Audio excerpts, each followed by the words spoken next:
नमस्कार, न्यूज़ 18 मुजफ्फरपुर से देख रहे हैं आप। मैं आपके साथ अभिषेक रंजन। इन दिनों मुजफ्फरपुर के बीबी कॉलेजिएट के छात्र दिव्य प्रकाश और उनके साथियों के प्रतिभा का डंका देश ही नहीं विदेश में भी बज रहा है। दरअसल इन युवाओं ने जो रोवर तैयार किया है, इस रोवर की तो तारीफ हो ही रही है, साथ ही इनके विज्ञान के रोचक आइडिया को भी नासा जैसे बड़ी संस्थान ने पसंद किया है। हालांकि अभी दिव्य प्रकाश नासा नहीं जाना चाहते। उनका कहना है कि वो अपने देश में ही रह करके अभिमन्यु रोवर तैयार करना चाहते हैं। इसी विषय पर बातचीत करने के लिए हमारे साथ दिव्य प्रकाश हैं और उनके साथ हमारे इस विद्यालय के शिक्षक हैं जिन्होंने दिव्य प्रकाश को प्रोत्साहित किया और रोवर बनाने के लिए उनका मदद किया। जी, क्या प्रोजेक्ट है आपकी? ये अभिमन्यु रोवर है, तो डिफेंस सेक्टर का रोवर है। अभी तक दुनिया में ऐसा रोवर प्रणाली जो है सो नहीं बनाया गया है। और हम लोग जितने छोटे बॉक्स में, जितने छोटे रोवर में इस सारे सिस्टम को दे रहे हैं, दिखाना चाहेंगे आपको तो कि क्या है और इसके बारे में समझाइए। ये अभिमन्यु रोवर है जिसमें कि इतने ही छोटे में हम लोग 14 हाईटेक सिस्टम्स दे रहे हैं। तो वो 14 अभी तक जो है सो, जैसे DRDO का दक्ष हो गया या डोगो, इजराइल का एक रोवर है डोगो, तो वो सारे रोवर में भी 1-2 सिस्टम ही है, लेकिन हम लोग जो है सो इसमें 14 सिस्टम को इनबिल्ट करने वाले हैं। तो इसमें जितने भी सिस्टम होंगे सारे हाईटेक होंगे, जो कि DRDO हो गया या HAL हो गया, तो ये सारे लोग जो यूज करते हैं वहाँ पे मॉड्यूल्स, उस सारे को हम लोग इसमें लगा रहे हैं। तो और इसका कॉस्ट भी जो है सो हम लोग जितना हो सके उतना कम करने का कोशिश की है। कितनी सफलता मिली है इस अभिमन्यु द गेम चेंजर को बनाने में? अभिमन्यु का जो है सो अभी इसमें सेंसर सिस्टम जो है सो और सारा लग चुका है, और कैमरा जो है सो बस लगाना बाकी है। इसमें आर्टिफिशियल इंटेलिजेंस कैमरा जो कि किसी भी चीज़ को देख कर डिटेक्ट कर ले कि क्या है नहीं है वो चीज़, तो ऐसा कैमरा प्रणाली, और एक थर्मल इमेजिंग कैमरा जो कि ड्रोन में इनबिल्ट रहेगा। और ड्रोन इस रोवर में, अभिमन्यु में इनबिल्ट रहेगा, जो कि इस किसी एरिया में वहाँ पे उड़ के, और उस एरिया में जो भी एक्सप्लोसिव होगा तो उस चीज़ को डिटेक्ट कर लेगा ऊपर से ही कि वहाँ पे कहाँ पे एक्सप्लोसिव है, कहाँ पे जो है सो आतंकवादी लोग हैं, और कहाँ पे। इसको मेन बनाने का जो मेरा मोटिव था कि जैसे मान लीजिए कोई एक घर है, जैसे मान लीजिए घर है और इसमें कुछ आतंकवादी लोग छुप गए, तो ये तो ज़्यादातर आपको कश्मीर साइड देखने को मिलता है। कुछ आतंकवादी लोग छुप गए और कुछ लोग को बंधक बना लिए। बंधक बनाने के बाद होता क्या है कि सेंसर बेस पे काम करके अटैक करेगा। हाँ। नासा से जो आपको बुलावा आया था, तो क्या कारण रहा जो आप नासा के लिए अमेरिका नहीं गए?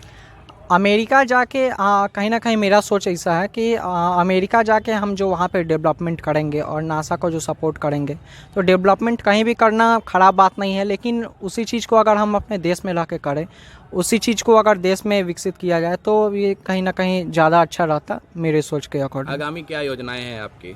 अभी तो फिलहाल अभिमन्यु रोवर, और अभिमन्यु सक्सेस होता है उसके बाद जो भी सपोर्ट हम लोग को मिलेगा, उस सपोर्ट से हम लोग मैन्ड ड्रोन, जिसमें कि ऐसा ड्रोन प्रणाली होगा जिसमें एक ह्यूमन बैठ के उड़ सकते हैं। तमाम नवाचार करने के लिए विद्यालय का कैसा सहयोग रहा, शिक्षकों का कैसा सहयोग रहा? ऐसे देखा जाए तो अगर बीबी कॉलेजिएट के हम लोग स्टूडेंट अभी नहीं रहते, तो अभिमन्यु रोवर अभी इस जिस पोजीशन में अभी है वहाँ तक नहीं पहुँच पाया होता। अभिमन्यु में जितना कॉस्ट लग रहा था, खर्च लग रहा था, तो उसमें हम लोग बहुत कम कॉस्ट जो है सो खुद की पॉकेट मनी से हम दे पाए। तो कहीं ना कहीं शिक्षकों का सहयोग है और शिक्षकों ने इन्हें प्रोत्साहित किया, और जहां तक है कि शिक्षकों ने अपने पास से अपने पैसे दे करके दिव्य प्रकाश को अभिमन्यु रोवर बनाने के लिए तैयार किया। और भी कुछ साथी इनसे भी जानना चाहेंगे। क्या नाम हुआ आपका? मेरा नाम हर्ष राजू हुआ। हर्ष, आपने क्या किया है इस अभिमन्यु में? मेरा मैकेनिकल का काम है। जो भी इसका बॉडी डिज़ाइन होता है, जो भी इसमें जितना भी सारा बॉडी में काम होता है वो सारा हम करते हैं। इसका जो भी मोटर हो गया, कैसे लगाना नहीं लगाना है, वो सब हम पे डिपेंड करता है। और आपका क्या नाम हुआ? अतुल रोशन।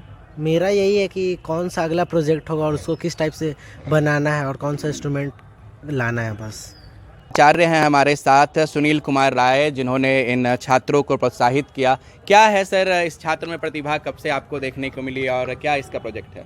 ये प्रोजेक्ट है कि ये अभिमन्यु रोबोट बनाया है, और इसमें ड्रोन भी लगा रहा है। उससे थर्मल इमेजिंग कैमरा भी रहेगा कि कहाँ एक्सप्लोसिव है वो भी ऊपर से ही देख ले और उसका ये करे। तो इसमें इसको आर्थिक मदद की ज़रूरत थी। हम लोगों ने किया और आगे भी बोले हैं कि हम लोग और मदद करेंगे, तुम काम करो, पैसे के चलते तुम्हारा काम बाधित नहीं होगा। नासा से सर इन्हें बुलावा आया था, ये विद्यालय के लिए कितनी गर्व की बात है, आप शिक्षकों के लिए हाँ, कितनी गर्व की बात है। तो नासा से मुझे भी आया था मेल कि आपके बच्चे हैं और इसको दीप प्रकाश को भेजिए नासा। लेकिन दीप प्रकाश से बात करने के बाद दीप प्रकाश बताए कि नहीं, नासा नहीं जाएंगे, हम अपने देश के लिए काम करेंगे और मैं चाहता हूं कि हिंदुस्तान में रह के ही देश के लिए काम करूं। तो कहीं ना कहीं देश के लिए काम करना चाहते हैं दिव्य प्रकाश और उनके साथी, इस वजह से नासा के बुलावा को उन्होंने ठुकरा दिया। विज्ञान के शिक्षक हैं उनके साथ के, उनसे हम जानना चाहेंगे। जी जी जी जी, ये अपने आप में एक यूनिक प्रोजेक्ट है। 15 वर्षों के विगत 15 वर्षों के मेरे कार्यकाल में ऐसा यूनिक विद्यार्थी हमें पहली बार मिला है और मैं समझता हूँ कि इसको सपोर्ट अगर किया जाए तो निश्चित रूप से ये हमारे स्कूल के लिए, बिहार के लिए, देश के लिए नाम उज्जवल करेगा, क्योंकि एक यूनिक है। 15 वर्षों में हमने जो देखा है इसमें। शिक्षक हमारे साथ क्या प्रेरणा मिलती है ऐसे छात्रों से, अन्य छात्रों को? ऐसे छात्र विद्यालय देश राज्य का नाम रोशन करते हैं और इन छात्रों के साथ काम करने से शिक्षकों का नाम भी आगे बढ़ता है। तो तमाम शिक्षक हैं और दिव्य प्रकाश हैं, उनके साथी हैं जो अभी अभिमन्यु रोवर बनाने में लगे हैं और देश का नाम रोशन करने के लिए अपने कर्तव्य पथ पर आगे बढ़ रहे हैं। न्यूज़ 18 के लिए अभिषेक रंजन, मुजफ्फरपुर से।